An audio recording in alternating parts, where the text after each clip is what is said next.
En febrero del 2018, la mayoría nos pegábamos al televisor cuando conocíamos la desaparición de un niño llamado Gabriel. ¿Os acordáis? En la provincia de Almería. Y durante 12 días se buscó al niño con una cobertura mediática muy amplia, muy grande. Al final se descubrió al niño en el maletero de un coche, del coche de Ana Julia, que era la pareja del padre del niño en ese momento. Un tiempo después se conoció la sentencia, una sentencia de pena de prisión permanente revisable, una especie de cadena perpetua, y muchas personas que vimos eso, como estuvimos siguiendo el transcurso de esa historia, respiramos un poco tranquilos. ¿No os ha pasado? Cuando supimos la sentencia, prisión permanente revisable, ¿no? Y dijimos, hombre, bien, se ha hecho justicia, ¿no? Cuando vemos que alguien comete un crimen, se le pilla, alguien hace algo malo contra otra persona y es castigado por ello, pues tenemos un sentimiento positivo. Se ha hecho justicia. Nos sentimos bien, ¿no? Más cuando después sale a la luz, en el caso de esta mujer, pues que la maldad absoluta con la que cometió el crimen, ¿no? Y es que cuando pasa algo malo, o alguien hace algo malo y es castigado, pues tenemos un sentimiento de justicia, ¿no? En otra ocasión, un holandés pasó 12 años en prisión, en una prisión española, por unas violaciones que no cometió. Además de la pena del encierro, tuvo que pasar por el estigma del violador dentro de prisión y tuvo que soportar un montón de palizas por parte de los presos por unos crímenes que no cometió. El ADN después demostró que el autor de los crímenes era otra persona, un delincuente británico, y esta persona, después de 12 años, fue puesta en libertad.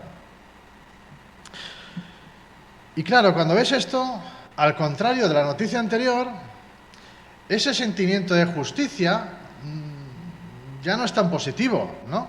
Y vale, sí, lo han soltado porque no era culpable. ¿Y los 12 años que ha pasado antes? ¿Qué?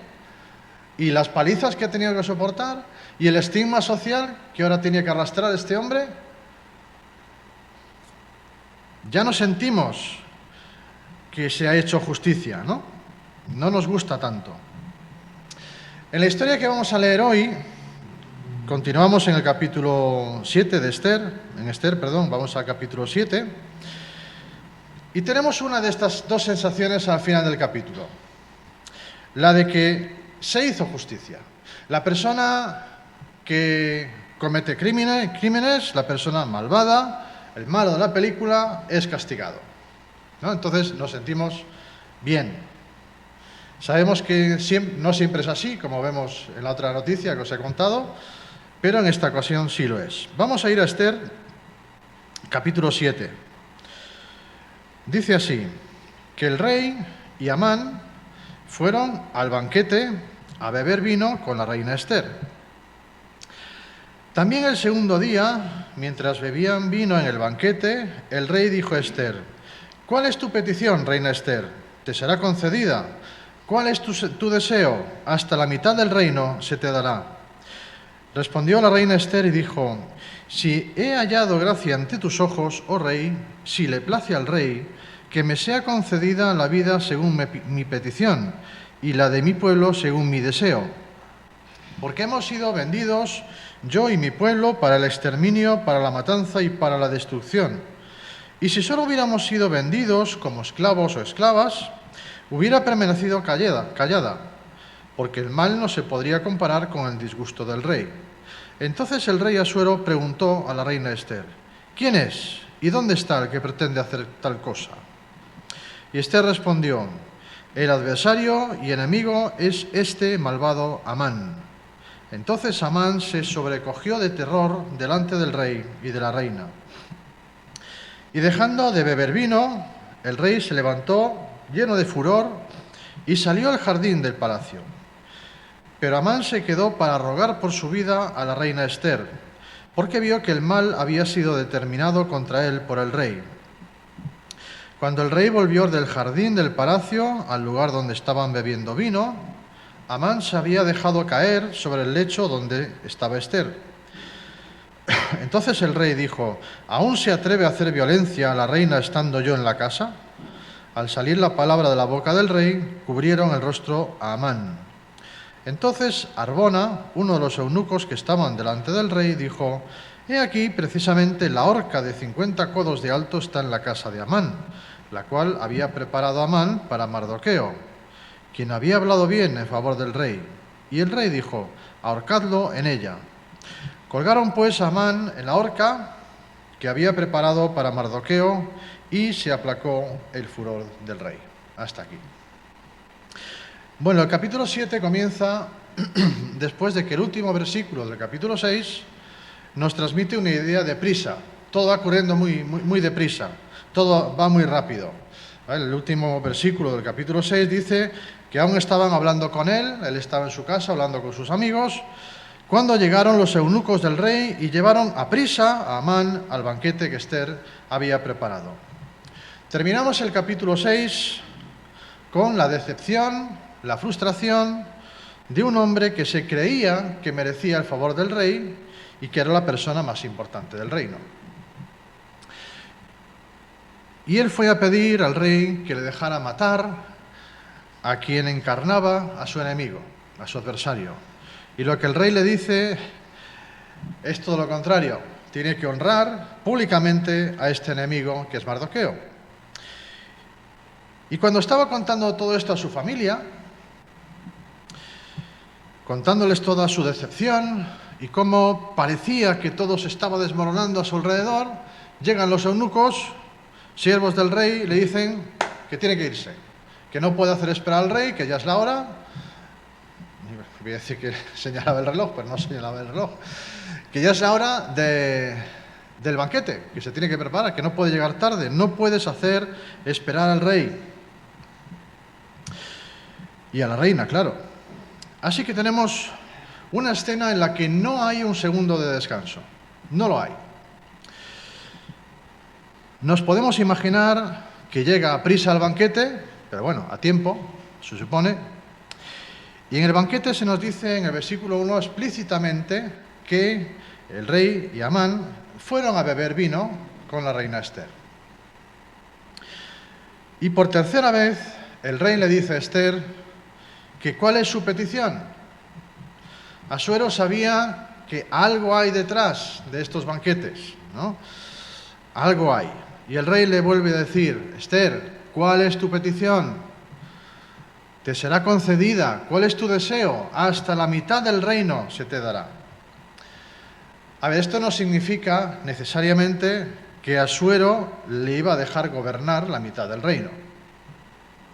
Era una frase que decían cuando querían favorecer a alguien, o bien importante o que lo era para ellos, y lo que hacían era asignarle ciudades o territorios para que a través de esos impuestos, de esos territorios, suplieran las necesidades de esta persona, ¿no? La ropa, la comida, caprichos. Lo que le estaba diciendo a Ester era: mira, no te preocupes por nada, tus necesidades van a estar cubiertas, tranquila, lo que quieras se te dará. Y bueno, a partir de ahora viene el momento de la verdad, el momento culminante de todo el libro, al menos en apariencia, por la que conocemos el libro de Ester, ¿no? Conocemos el libro de Ester precisamente por esta escena que acabamos de leer. Es la parte central o más conocida del libro. Y es el momento de la verdad. Ester ya no podía retrasarlo más y era el momento de hablar. Como se nos dice en Eclesiastés, hay un tiempo de callar y hay un tiempo de hablar, ¿no? Esther había callado y ahora toca hablar. No nos podemos olvidar de una cosa. Esther, Mardoqueo y los judíos de la capital de Susa habían estado 3 días y 3 noches ayunando. Y veíamos que el ayuno iba irremediablemente emparejado a la oración. Es decir, habían estado 3 días y 3 noches orando, buscando la protección y la ayuda de Dios. No es casualidad que el autor nos dé esta información, ya en el capítulo 4, así que no lo podemos olvidar. Esther había estado buscando la dirección y la comunión con Dios durante 3 días y 3 noches. Había estado orando, sí, pero también preparando, dentro de ese contexto de comunión con Dios, había estado preparando la reunión con el rey. Y esto nos recuerda que ante Asuero y Amán, Esther no iba sola. Esther iba muy bien acompañada. El autor quiere que seamos conscientes de ello y por eso nos da este detalle en el capítulo 4.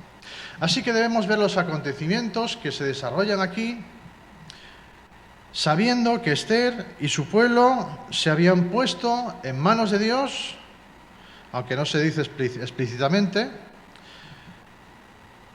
pero sabemos que nos lo ha dejado entrever el autor. Ahora bien, estamos en el momento crucial, en el que Esther debe abrir su boca para decir lo que tiene que decir y revelar el motivo principal de estos banquetes. Y la manera de Esther de hablar es extraordinariamente respetuosa. Si he hallado gracia ante tus ojos, oh rey, si le place al rey. Esther comienza este discurso repitiendo la misma fórmula que ya había usado el día anterior en el banquete. Son palabras llenas de humildad, de respeto, de alguien que sabe que está a merced del rey y que depende totalmente de su misericordia. Son palabras que dan dignidad al rey, que por otra parte Amán no le daba. Esther no pierde de vista su objetivo, pero mantiene la dignidad, mantiene el respeto del rey en todo momento. Y hay un pequeño detalle que añade Esther. Esther se suele dirigir al rey en tercera persona. Si le place al rey, si he hallado gracia ante sus ojos. Pero aquí en este momento emplea la segunda persona. Si he hallado gracia ante tus ojos.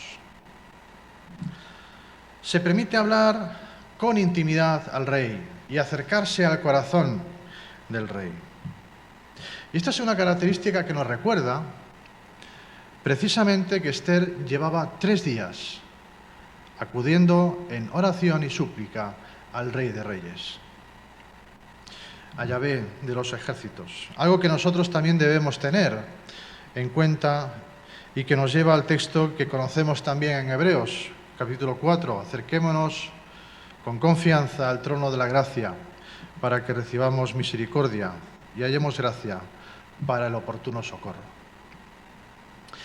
Algo que Esther estaba haciendo con Asuero, precisamente, pero que ella y su pueblo llevaban 3 días haciendo con su Señor. Y Esther continúa y le dice: mira, que me sea concedida la vida según mi petición y la de mi pueblo según mi deseo, porque hemos sido vendidos, yo y mi pueblo, para el exterminio, para la matanza y para la destrucción. Pero ahora añade algo que deja ver una gran sensibilidad de Esther hacia el rey. Dice: si solo hubiéramos sido vendidos como esclavos, hubiera permanecido callada, porque el mal no se podría comparar con el disgusto del rey. Es decir, mira, Asuero, hago esto porque realmente mi vida y la de mi pueblo está en peligro. Si no, no lo haría, no te molestaría con ninguna otra cosa. Incluso si mi pueblo fuera vendido como esclavo, es algo importante, pero no vendría a perturbarte de ningún modo. ni darte ningún tipo de disgusto. Me habría callado. Pero es tan importante lo que tengo que decirte que te he molestado por eso. Bueno, aquí Esther podría haberle dicho más cosas, ¿no? ¿Qué le habrías dicho tú a Asuero en esta situación? No sé, mira, rey, la próxima vez que firmes algo, mira a ver lo que estás firmando. Que miran qué lío nos han metido. No sé, dejarle caer alguna indirecta. Pero Esther no acusa al rey. De hecho, ella hace algo muy inteligente. Y vuelvo a recalcar el hecho de que esto debemos verlo en su contexto correcto, un poco más amplio, no solo la escena que se nos narra. Esther llevaba 3 días buscando la ayuda de Dios y llevaba 3 días en intimidad con Dios. El principio del versículo 4 dice: hemos sido vendidos, yo y mi pueblo, para exterminio, matanza y destrucción. Ella utiliza las mismas palabras utilizadas en el decreto real. Dice textualmente lo que el decreto real está diciendo. No se inventa nada. En el capítulo 3 veíamos cuál era el decreto. Versículo 13 del 3. Se enviaron cartas por medio de los correos a todas las provincias del rey para destruir, matar y exterminar a todos los judíos jóvenes y ancianos, niños y mujeres, en un solo día, el día 13 del mes 12, que es el mes de Adar, y sus posesiones dadas al saqueo. Bueno, posiblemente Asuero ni sabría lo que decía el decreto, posiblemente, pero seguro que a Amán sí le sonaba. A Amán le sonaba esas palabras, pues las había dicho él. Así que ante tal acusación tan grave, Asuero le pregunta: bueno, ¿y quién es? ¿Dónde está este que quiere hacer tal cosa? Y Esther le dice: el adversario y enemigo es este malvado Amán.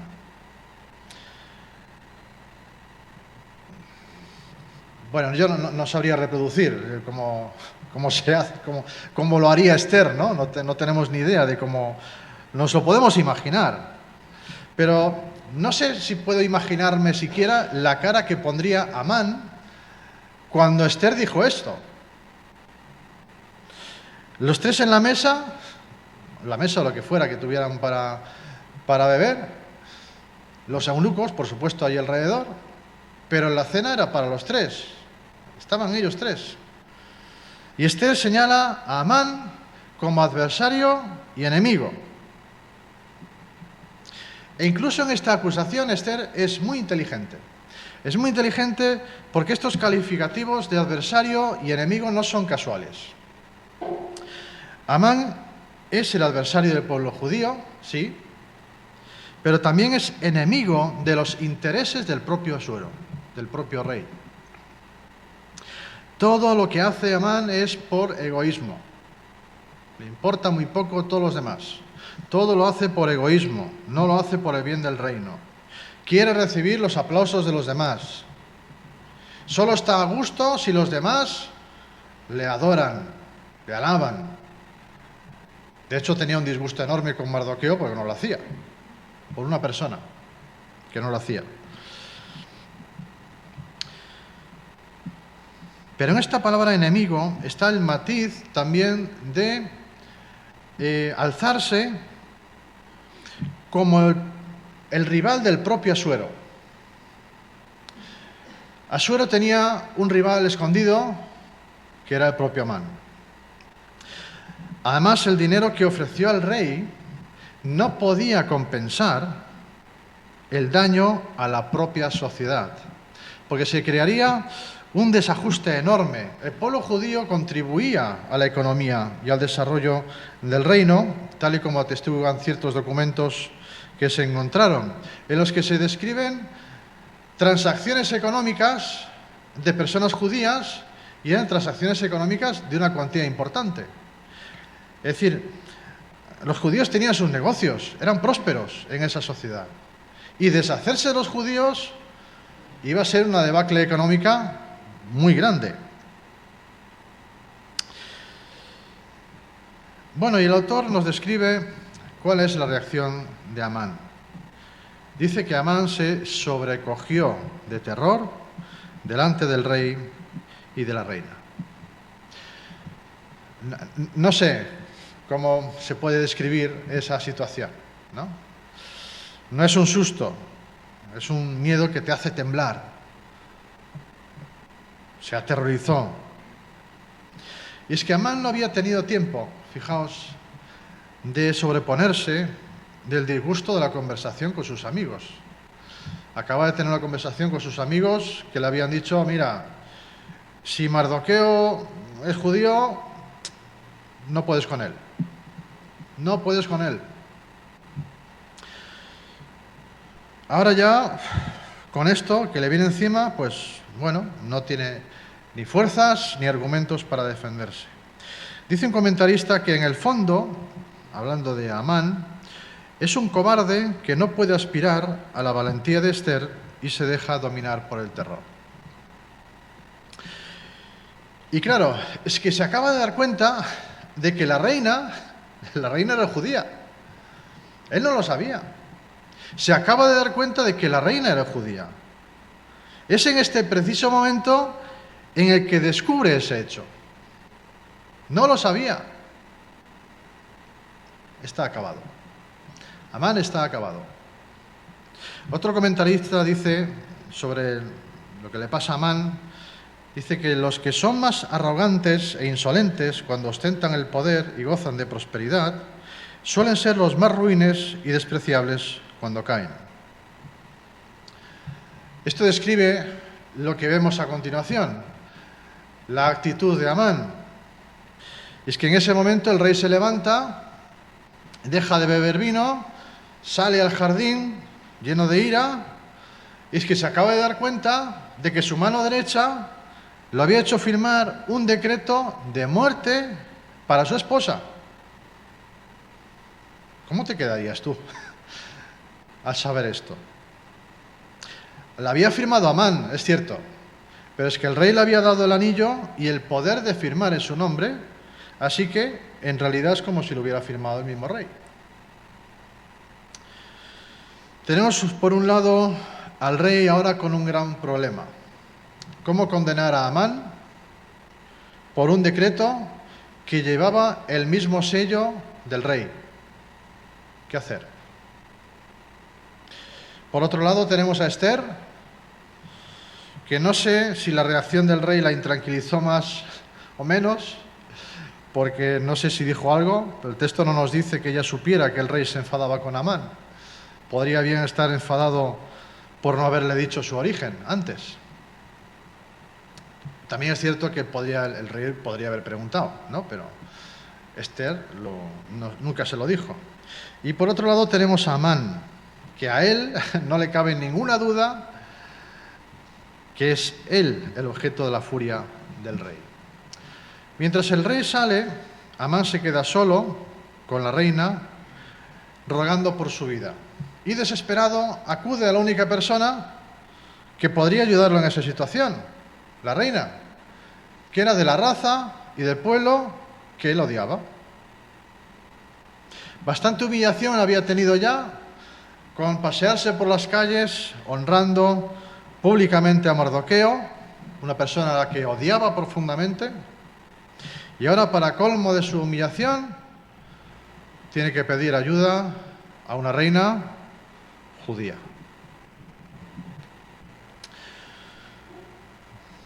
Bueno, la siguiente escena nos podría parecer un poco rara, y la reacción del rey también, pero tenemos que entender cuáles son las leyes y los protocolos en ese momento. El protocolo exigía que Amán saliera de esa habitación en el momento en el que el rey la abandonó. No podía quedarse a solas con la reina. No podía. Probablemente estamos en los aposentos de la reina, o el sitio, el palacio de la reina, o lo que fuera. Pero las leyes del harén eran estrictas. Ningún hombre podía tener entrada a los aposentos de las concubinas reales y mucho menos de la reina. Pero la desesperación hace que Amán, pues, no se dé cuenta de este detalle o lo descuide, y eso sella su suerte, ¿no?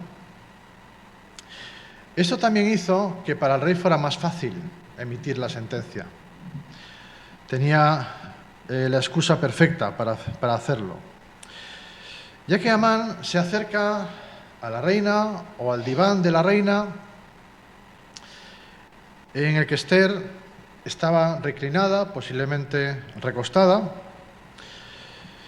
y posiblemente había algún contacto físico, tocándole los pies o las manos, en señal de súplica, ¿no? Bueno, cuando entra Asuero, imaginamos que la postura era un tanto ambigua, que daba a posibles errores de interpretación o malos entendidos, pero lo cierto es que estaba prohibido quedarse a solas con la reina en sus aposentos y mucho menos tener cualquier tipo de contacto físico. Y esto enfurece al rey, y le dice eso que ya sabemos, que aún se atreve a hacer violencia a la reina estando yo en la casa. Y al salir la palabra de la boca del rey, cubrieron el rostro de Amán. Los siervos del rey no esperan a que les dé ninguna orden. Me imagino que el tono de su voz, su mirada, su cara de furia es suficiente para que sus siervos lo interpreten correctamente. Amán está sentenciado. No hay vuelta atrás. Es que el hecho de cubrirle el rostro era una señal de que había sido condenado a morir. Eso es una costumbre que cogieron después los griegos y los romanos y parece que lo copiaron de aquí, de los persas. Casualmente, un eunuco que se llama Arbona, ya salió en el capítulo 1, sin que nadie le preguntara, dice, mira, precisamente Amán construyó una horca de unos 20 y tantos metros de altura para matar a Mardoqueo. Bueno, ahí lo dejo caer, ¿no? Bueno, al rey le parece bien. Lo más probable es que a este eunuco Amán no le cayera muy bien. Y lo más probable es que al resto de la gente Amán no le cayera bien, ¿no? Me imagino que es una persona que no tenía muchos amigos. Lo que llama la atención de esta información es que el rey no lo sabía. El rey no tenía ni idea. El rey parece que está ahí. Era un rey, si miramos la civilización, ese reino, el reino persa, era un reino con, una civilización con un sistema de inteligencia bastante avanzado. Es decir, había sus espías, había gente moviéndose de uno para otro, había información que corría y venía, era un reino muy grande. El rey tenía que tener información y, sin embargo, una cosa de 20 y tantos metros que había allí, que estaba a la vista de todos, el rey no tenía ni idea, ¿no? Bueno, llama la atención. Es curioso, ¿no?, que no conocía este dato. Y finalmente llegamos al último versículo. Colgaron a Amán en la horca que había preparado para Mardoqueo y se aplacó el furor del rey. La horca posiblemente no era un palo con una soga. La horca que se utilizaba en esos momentos era la primera versión de la crucifixión, ¿no? Después los romanos lo cogieron y los griegos para la crucifixión. Pero era un palo en el que era una estaca y se llamaba el empalamiento. Bueno, no damos más información. La cuestión es que se aplaca el furor del rey. Y esta expresión de que se aplacó nos da la idea de calmar, de apaciguar, de hacer parar, de frenar. También se utiliza para el hecho de que cuando disminuye físicamente una inundación, cuando se van retirando las aguas, hay una inundación que lo arrasa con todo y poco a poco se va bajando el nivel del agua y comienza la calma. Deja paso a la calma.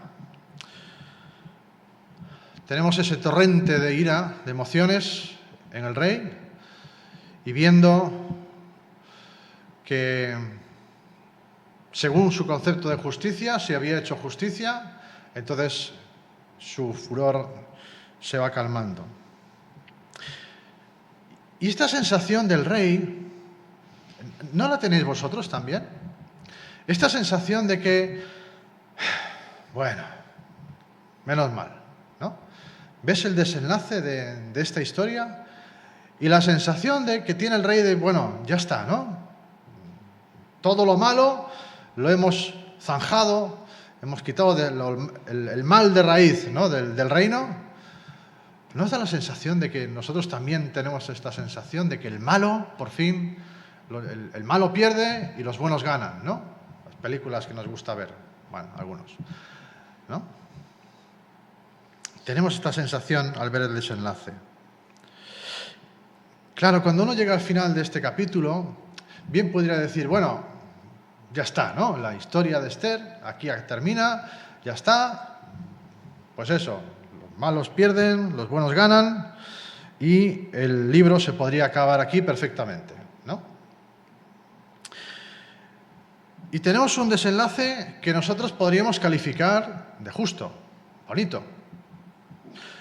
Bueno, la imagen de la horca no es muy bonita, pero el hecho en sí, ¿no? La justicia, porque nos alegramos cuando llegamos aquí. Tenemos un sentido de justicia. Y es que nosotros mismos tenemos ese sentido, porque es una característica también de Dios mismo, la justicia. El hecho de tener un sentido de justicia sobre aquello que está bien o aquello que está mal. Y es que aquí se aplican principios bíblicos que rigen aspectos morales de nuestra sociedad en la que vivimos hoy en día. Dice Pablo a los Gálatas en el capítulo 6, todo lo que el hombre siembre, eso también segará. Amán ha sembrado maldad y ha segado.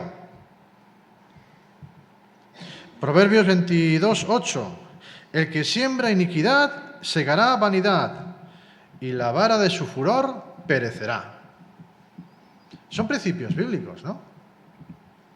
Así que tenemos este desenlace que, a nuestro parecer, pues lo veríamos justo. Pero en la vida, la justicia no siempre llega a todos. ¿Os acordáis del holandés que pasó 12 años en prisión sin haber hecho nada? ¿Qué justicia hubo para él? ¿Una indemnización después de salir? De hecho, lo leí y era ridícula. ¿Cuántas situaciones tenemos nosotros que aguantar y que no se ven recompensadas? Situaciones tremendamente injustas en las que tenemos que atravesar por ellas y muchas veces nosotros mismos tenemos que acarrear con las consecuencias de esa injusticia.